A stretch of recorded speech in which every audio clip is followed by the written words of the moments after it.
Welcome to Hard Talk on the BBC World Service with me, Stephen Saka. When my guest today, Gedion Timothewos, joined the new Ethiopian government led by Prime Minister Abiy Ahmed in 2018, there was much optimistic talk of a country embracing new freedoms and a new sense of unity.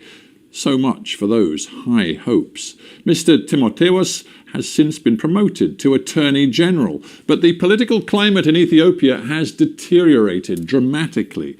Right now, the country's federal armed forces are mounting what they call the final phase of their military assault on rebels in the northern Tigray region. Already, many hundreds have been killed in 3 weeks of fighting, and hundreds of thousands of civilians have been displaced. 40,000 are currently sheltering in Sudan.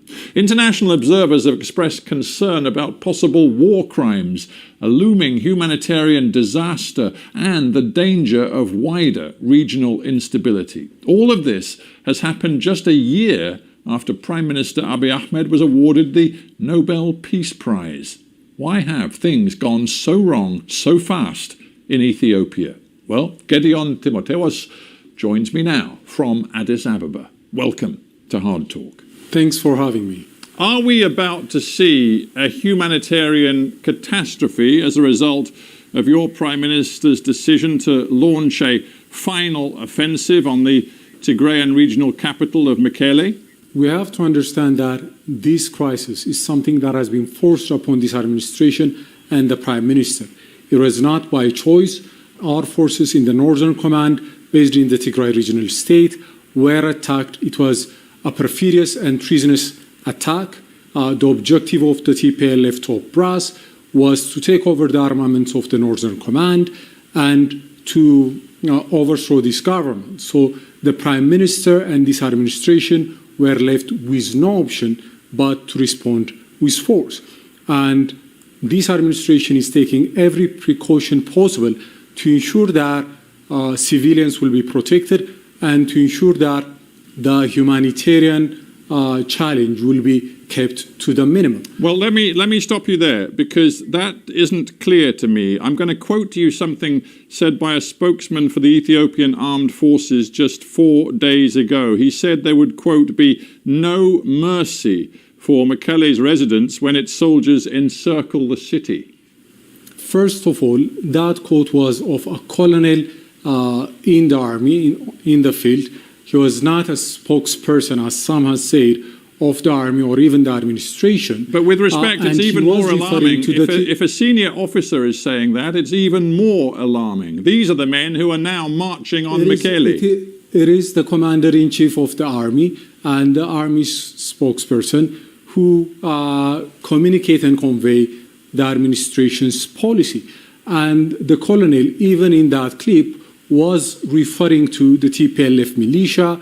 He was calling on them to surrender. And as far as as far as civilians are concerned, the administration and the colonel himself in that clip were calling upon civilians to disarm, to stay clear from obvious military targets like military installations. Well, you're the Attorney General in your government. You must be concerned when, for example, Michelle Bachelet, the UN High Commissioner for Human Rights, expresses deep alarm at the reports of the heavy buildup of Ethiopian military equipment around Mekelle. She says the aggressive rhetoric on both sides, it should be said, is dangerously provocative. And she said talk such as that about no mercy could actually constitute a war crime if it is then carried out.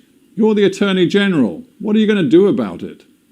I must point out that equating the government and the TPLF top brass is wrong, both morally and legally. The federal administration is the lawful authority to administer the country. It has every right to deploy forces in Tigray and enforce law and order, while on the other hand, the regional administration, the TPLF, does not have the right to raise an army and attack the Northern Command. The attack perpetrated against the Northern Command and the previous provocations of the TPLF left the government no option but to use force to impose law and order. I must also point out that the government has been at pains to avoid this kind of scenario. For more than 2 years, we have been urging and pleading with the TPLF leadership to resolve differences in a peaceful manner. Elders from all phases, as well as traditional leaders, went all the way to Mekelle to urge the TPLF to come to the table, but these overtures were rebuffed. They are ridiculed. But, Mr. Attorney General, it strikes me that you do have choices in your government, and you also have to look at the situation as it stands today. We know that many hundreds of people have died as a result of the 3 weeks or so of fighting. We know that hundreds of thousands of civilians have been displaced, including more than 40,000 who've been forced to flee into neighbouring countries. This is already a humanitarian crisis, so your choice is simple. Do you push ahead with the military offensive and cause a much greater catastrophe, or do you pause and look for some sort of negotiated solution? Are you prepared to countenance the latter?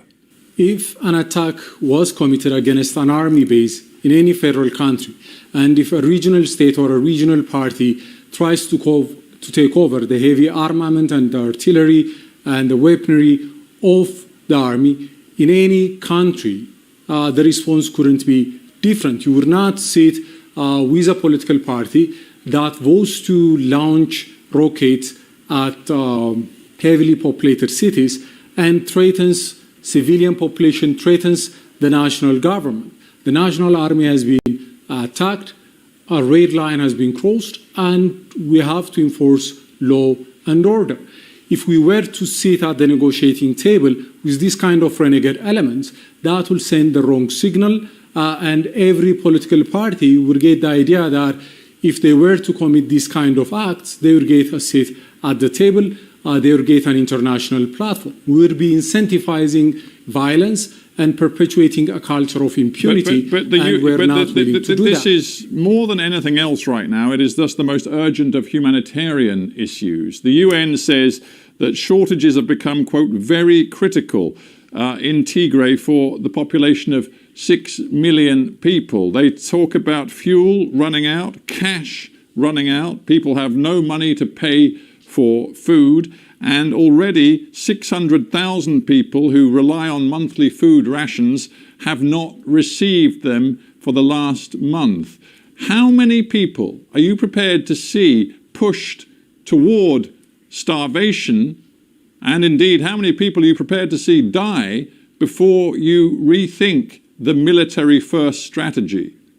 The National Emergency Preparedness and Response Commission has finalized its needs assessment. A technical team was sent to the field to conduct an assessment, and based on that assessment, humanitarian access routes are being facilitated. 4 camps and sites are already being set up. So the relevant ministry and government agencies have already started their work to ensure that the appropriate humanitarian relief and aid will reach those who are in need. I must also point out that at this point in time, we have reached the final phase of the operation. Most of the Tigray regional state is under the control of the federal government, so we can provide humanitarian relief unhindered. The last phase of the operation relates to only one city, and most of the territory of the regional state of Tigray will be accessible for humanitarian purposes. The UN Commissioner for Human Rights says reports continue to emerge of arbitrary arrests and detentions, killings, as well as discrimination and stigmatization of ethnic Tigrayans. Would you accept, Mr. Attorney General, there is an ethnic element to this conflict and the way it is being prosecuted on the ground? You have to understand that the TPLF is an ethnic party. From its genesis, the way it's organized, it's an ethnic party. Its leaders, its membership, it's all from the same ethnic group. That's in the nature of the party. So most of its operatives, most of its supporters, and virtually all of its members are from the same ethnic party. So when that party engages in criminal activity, when it operates like a criminal enterprise, Unfortunately, the law enforcement response might have an ethnic element to it as well, but that is not from the design or intention of the federal government, but that is the very nature of the political organization itself. Well, when you say that the government's response might have an ethnic element to it as well, I think many people around the world are going to be worried about that. Let me quote to you a recent tweet from Jake Sullivan, who is to be Joe Biden's national security advisor. He says, "I'm deeply concerned about the risk of violence against civilians in and around Mekelle, including potential war crimes." And the EU foreign policy chief, Josep Borrell, has talked about his great concern of ethnic targeted violence. He says that he sees the possibility of huge violations of human rights and international humanitarian law.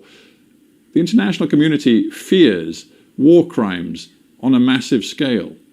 We understand the concern of the international community. The administration has repeatedly issued statements and given instructions to ensure that civilians are protected and also to ensure that there will not be arbitrary and discriminatory conduct on the part of law enforcement agencies.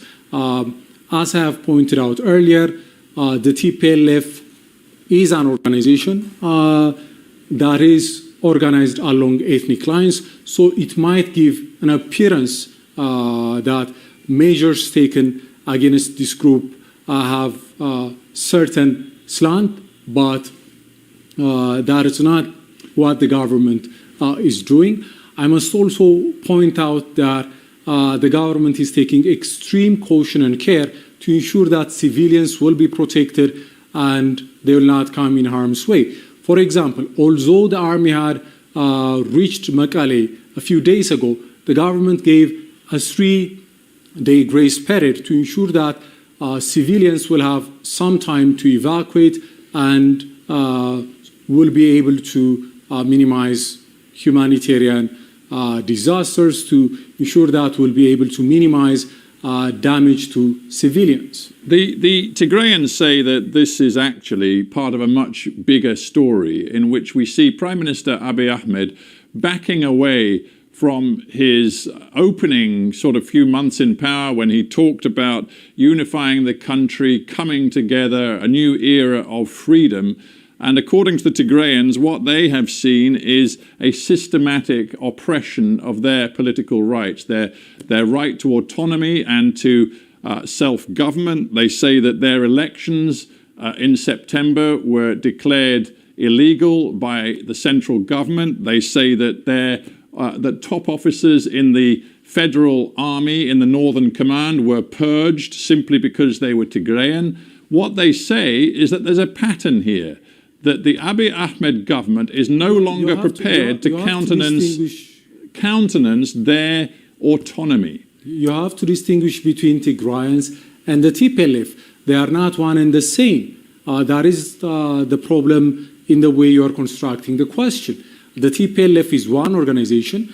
The government's problem is not even with the entirety of the TPLF. It's not with the rank and file member of the TPLF. It is with the oligarchic element within the TPLF who have chosen to resort to violence to advance their political objective. And as far as what the TPLF stand is in relation to the reforms are concerned, from day one, the TPLF has been trying to derail the reform of this administration. They have opposed the Prime Minister from day one. They have been carrying out various provocations. They have been inciting and instigating violence, ethnic clashes in various parts of the country. So this is our problem with the TPLF. The TPLF wants to regain the power it lost. The TPLF wants to regain the economic and political dominance it had, the undue privilege it had, and we are saying that can't happen. But, Mr. Attorney General, I might find that argument more convincing were it not for the fact that the discontent of the Tigrayans, you say the TPLF, but many Tigrayans, is matched by discontent in other parts of your country. There are many different groups in your country who look at what Abiy Ahmed is doing today and say that he is no longer bringing the country together. He is governing in a way which is repressing and oppressing different ethnic groupings inside Ethiopia. Mr. Sarkar, if you look at the reality on the ground, dissidents, political parties that have been in exile, the Ogaden National Liberation Front, the Oromo Liberation Front, all sorts of political parties have returned to Ethiopia. We have a more vibrant political landscape now than ever before. We are enjoying more pluralism. We are embracing diversity, and we're seeing the reforms bear fruit. But if you told me, sorry to interrupt, but if you told me all of that 6 months after Abiy Ahmed came to power, that might have been persuasive. But look at the reality today. You have many people in the Oromia region who are disgusted with what they see as the repressive tactics of the federal government. We have a recent Amnesty International report which looks back at the last year in Oromia and finds that the security forces have carried out, quote, extrajudicial executions, arbitrary arrest and detention, torture and other forms of ill treatment, forced evictions. I could go on. You are the Attorney General. You were appointed to stand up for the rule of law, and you are letting so many of your fellow countrymen down. We have conducted our own investigation about the Amnesty report that you are referring to. We have pointed out to the flaws and problems in that report, and this office, not only this office, but this administration has taken issues of human rights very seriously. We have been trying to bring to account those who have committed systematic and gross human rights violations. That is one of the reasons why we find ourselves at odds with the TPLF. The TPLF was not willing to honor warrants issued against the former spy chief who was responsible for this kind of gross human rights violation. They want to ensure impunity for these kind of individuals. So I think it is a bit difficult to accept these kind of accusations when they come from that corner. But I am mindful that you are trained in constitutional law. You were put into this office to be a beacon of hope for Ethiopians that things were going to be different. And now look at the conclusions of experts on Ethiopian politics like Gedion Timothewos, who's in Norway, but nonetheless is an expert on Ethiopia at his Peace and Conflict Studies Center. He says, it seems to me, hang on, let me finish. It seems to me, he says, the political transition that Abiy Ahmed promised has stalled. The government is relapsing into authoritarian practices. I beg to differ with his assessment of the situation. If you ask most Ethiopians, it's clear to us who is trying to derail the reforms, who's trying to turn the country into an ungovernable space. TPLF wants to return to power. Towards that end, they are trying to bring about the disintegration of the country. Getachew Reda, one of the spokespersons of the TPLF, openly said that the relationship that the TPLF wants to have with the center is very much akin to the relationship between Somaliland and Mogadishu. And for that to happen, they have to turn Ethiopia into a situation very much like Somalia. They have to turn Ethiopia into a stateless society. You know what, if I may say so, Mr. Attorney General, you know what your critics are saying about you? They say that you were appointed as an independent technocrat, and you have become, in the course of your 2 years of association with this government, you have become nothing but a tool of a new bout of repression. They can say whatever they want. I am in public service. I understand that I'm subject to criticism.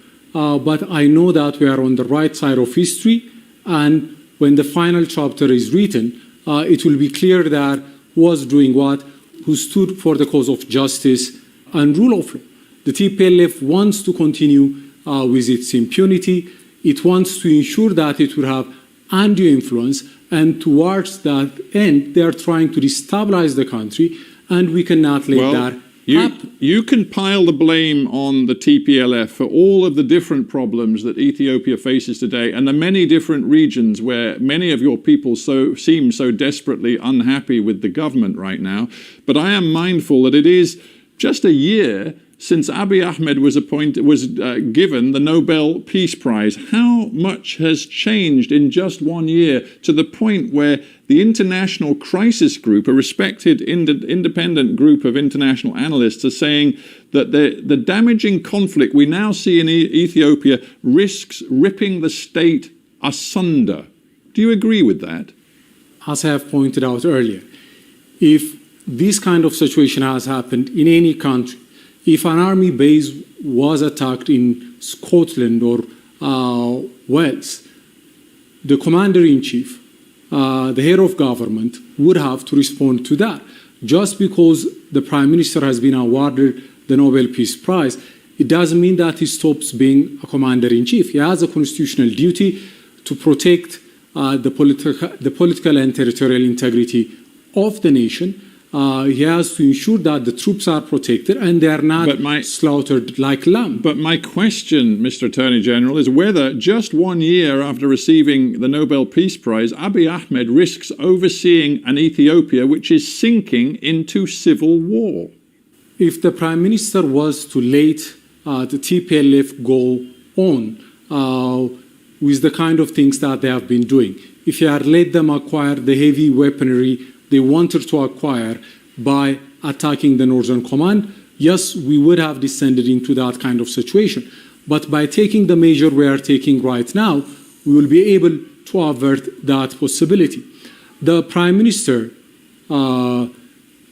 being a man who wants to resolve things peacefully, has done everything possible, everything conceivable in the last 2.5 years to resolve differences with the TPLF in a peaceful manner. Until the TPLF attacked the Northern Command, just 2 days before the attack, the Prime Minister was in contact with the chairperson of the TPLF. Even prior to that, there were many formal and informal efforts to ensure that the TPLF will come to the table. How real is the risk of civil war? As you have noted earlier, we are in the final phase of this operation, which means that we expect that rather quickly we'll be able to finalize our campaign, and we'll be able to rebuild Tigray, we'll be able to resettle those who have been displaced, and to heal the wound that has been afflicted on the nation. Gedion Timothewos, I thank